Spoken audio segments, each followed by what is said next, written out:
ओम शांति। 22 मई 2026 की साकार मूल्य से होमवर्क। आज के मूल्य से फ्लो चार्ट को सामने देखते एक एक पॉइंट को धारणा में लाते हुए अपनी स्थिति की चेकिंग करेंगे कि हम नई दुनिया में हमारी प्लेसमेंट कहाँ होगी, हमारे अंदर कितनी पवित्रता की धारणा हुई है, हम आत्मा कितना सतो प्रधान बनी है। तो आज मुरली में से ऐसे ही पॉइंट को चिंतन करेंगे और सावधानी अपने अंदर देखेंगे। अगर हम सतो प्रधान नहीं बने तो की कमाई चट हो जाएगी अगर विकार में गए। ये सावधानियां सारा दिन बुद्धि में रहे। जैसे कि आज हम लक्ष्य रखते हैं नई दुनिया का मालिक बनने के लिए सतो प्रधान बनना है। आज हम स्वमान लेते हैं मैं परोपकारी आत्मा हूँ। संगम युग पर ये मर्जीवा जन्म मिलते ही हमें बाबा ने स्मृति दिलाई कि हर कर्म करते कर्म के संबंध में आना है, क्योंकि ये हमारा नया जन्म है। तो ये कोई भी कर्म बंधन नहीं बने, और साथ के साथ कर्म संबंध में आते हुए जिनके भी हम संपर्क में आ रहे हैं उनके प्रति रहम दिल बन करके उनको सहयोग देना है। तो विश्व कल्याण का कार्य करना है, सच्चा सेवादारी बनना है। तो ऐसी आत्मा को ही परोपकारी आत्मा कहते हैं। तो आज हम यही चिंतन करेंगे कि रहमदिल आत्मा की विशेषता क्या होती है। रहमदिल आत्मा कोई भी बुरी से बुरी आत्मा भी हो उसके प्रति कभी भी ईर्ष्या या घृणा नहीं करती है। रहमदिल आत्मा सदा ही रहम, रुहाव और रूहानियत का बैलेंस रखती है। रहमदिल आत्मा बाबा के दिल तक नशीन रहती है, सबके प्रति शुभ चिंतक रहती है, क्योंकि उसके अंदर सदा ही शुभ चिंतन चलता रहता है। रहमदिल आत्मा के अंदर संस्कार बाप समान होते हैं, वही सच्ची सेवादारी होती है। अपने प्राप्त खजानों में से दूसरों की कमजोरियों को खत्म करने का सहयोग देती है। तो इस तरह बहुत सारी विशेषताएं हैं, चिंतन करके लिखेंगे तो पुरुषार्थ करते हैं कि हमें सतो प्रधान बनने के लिए पहला पुरुषार्थ रहेगा श्रीमत, बाप की श्रीमत पर चलना है।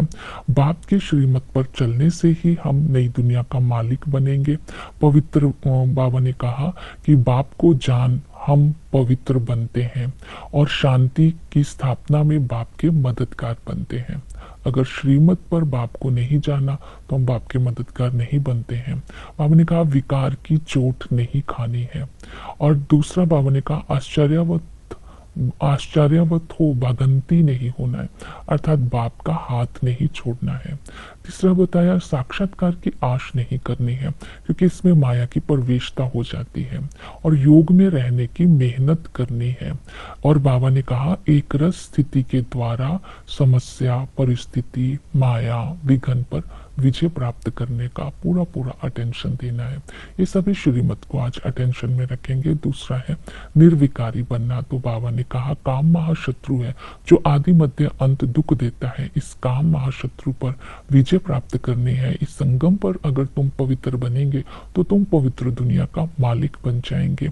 तो काम महाशत्रु पर विजय प्राप्त करने के लिए अलौकिक जन्म, अलौकिक लक्ष्य और कर्तव्य स्मृति में रखेंगे, क्योंकि हम जैसे ही ब्रह्मा के तन में शिव बाबा प्रवेश करते हैं तो हम ब्रह्मा मुख वंशावली ब्राह्मणों को रचते हैं। हम शिव बाबा के एडॉप्टेड बच्चे हैं। ये स्मृति बहुत स्मृति सदा ही रहनी चाहिए। हम सब सर्वोत्तम कुल के हैं, हम ब्राह्मण चोटी हैं। ये स्मृतियां इमर्ज रहे तो संस्कार भी पवित्र होते जाएंगे। गायन भी है ब्राह्मण देवी देवताए नमः। हम ब्राह्मण ही देवी देवता बनते हैं। ब्राह्मण बने बिना हम देवता नहीं बन सकते हैं। तो इसी खुशी में रहना है कि बाप हमें स्वर्गवासी बनाने के लिए आए। लेकिन ब्राह्मण वो होता है जो महावीर होता है, सदा विजयी होता है, सदा दिल में बाबा होता है, दिलाराम बाप के साथ रहता है। तो इस तरह बहुत सारी विशेषताएं हैं, वो सारी अपने अंदर आज धारणा में लानी है। तो नेक्स्ट है निर्विकारी बनने की विधि है प्रतिज्ञा। तो संगम युग पर हम ब्राह्मण बाप से प्रतिज्ञा करते हैं कि हम पवित्र ही रहेंगे। तीसरा है निर्विकारी बनने के लिए दैवी गुण। तो बाबा ने कहा दैवी राजधानी में आने के लिए दैवी गुणों को धारण करना है। दैवी गुणों की क्वालिफिकेशन है सर्वगुण संपन्न, 16 कला संपूर्ण, संपूर्ण निर्विकारी, अहिंसा, परमो धर्म, मर्यादा, पुरुषोत्तम। ये डिविनिटी की क्वालिफिकेशन मैंने कहाँ तक क्वालिफाई की है, ये अपनी चेकिंग करनी है, सावधानी बुद्धि में रखना है। अगर विकार में गए, माया से हार खाई तो की कमाई चट हो जाएगी। तो ये सावधानी बुद्धि में रखेंगे, अटेंशन से पुरुषार्थ करेंगे। फिर है वैराग्य। बाप ने आकर के बहुकाल का वैराग्य दिलाया। दुनिया में वैराग्य समय या परिस्थिति के कारण जो वैराग्य आता है वो अल्पकाल का वैराग्य है। तो हम बच्चों का सदाकाल का वैराग्य है। तो इस वैराग्य में हम देखते हैं कि मौत सामने खड़ा है और महाभारत लड़ाई लगेगी ही। तो इसलिए इस समय सभी की विपरीत बुद्धि है, इसलिए कहते हैं विनाश काले विपरीत बुद्धि। लेकिन बाबा हमें स्मृति दिलाते हैं तुम्हारे लिए नई दुनिया की स्थापना होगी, पुरानी का विनाश होगा, तभी तो शांति की स्थापना होगी।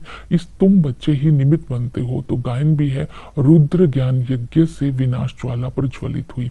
तो जब हम आत्माएं ही बेहद की वैरागी बनेंगी, सारी दुनिया में वैराग्य वृत्ति की लहर फैलेगी, तो इस पुरानी दुनिया की विकारी आत्माओं का विनाश होगा और तत्वों का सत्व प्रदान होंगे, तो निर्विकारी दुनिया शुरू होगी। इस तरह ये स्मृति में रखना है। तो हमारा वैराग्य सदाकाल का है, समझ से है और खुशी वाला है। याद के लिए बाबा ने कहा एक बाप को याद करना है। याद से आत्मा के विक्रम विनाश होते हैं, आत्मा के अंदर की खाद निकल जाती है, आत्मा आयरन एजेट से गोल्डन एजेट बन जाती है।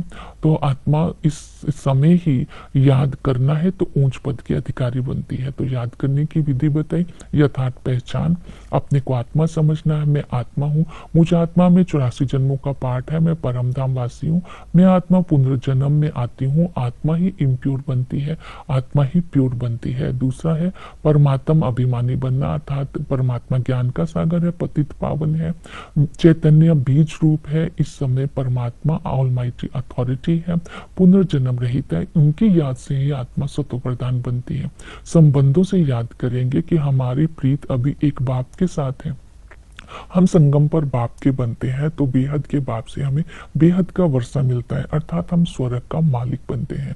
वही टीचर आकर के हमें राजयोग सिखाते हैं, वो हमारा शिक्षक है जो हमें सृष्टि का ज्ञान देता है, आत्मा का ज्ञान देता है, परमात्मा का ज्ञान देता है। ये ज्ञान मार्ग है, ये सत्संग नहीं है। तो इस पढ़ाई को जीवन में धारण करना है। वो सतगुरु आकर के हम सबकी सदगति करते हैं, हमें पतित से पावन बनाते हैं, हमें दुखों से लिबरेट करते हैं। तो इस समय चक्र को बुद्धि में रखना है कि हम ही सूर्यवंशी थे, हम ही चंद्रवंशी थे, हम ही सृष्टि चक्र के आदि मध्य का अंत जो पाठ बजाते हैं, हम ऑलराउंडर हैं। हम आत्मा ही सत्व प्रधान सत्व रजोतमो में आती है। आदि में जब हम थे तो निर्विकारी थे, दैवी गुणधारी थे। एक धर्म था, आदि सनातन देवी देवता धर्म था, सुख शांति संपत्ति थी।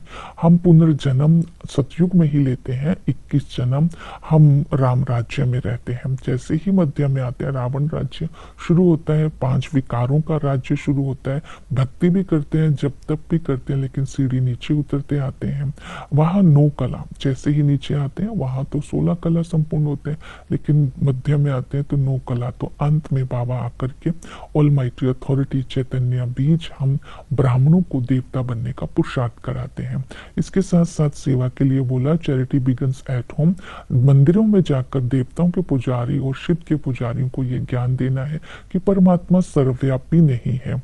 दूसरा, आत्मा ओम शांति का अर्थ क्या है, मन मना भव का अर्थ क्या है, एक कुछ भूल किसे कहते हैं, क्योंकि कृष्ण का नाम डाल दिया। परमात्मा का यथार्थ परिचय देना है और कल्प की आयु बतानी है और बताना है। ओम शांति।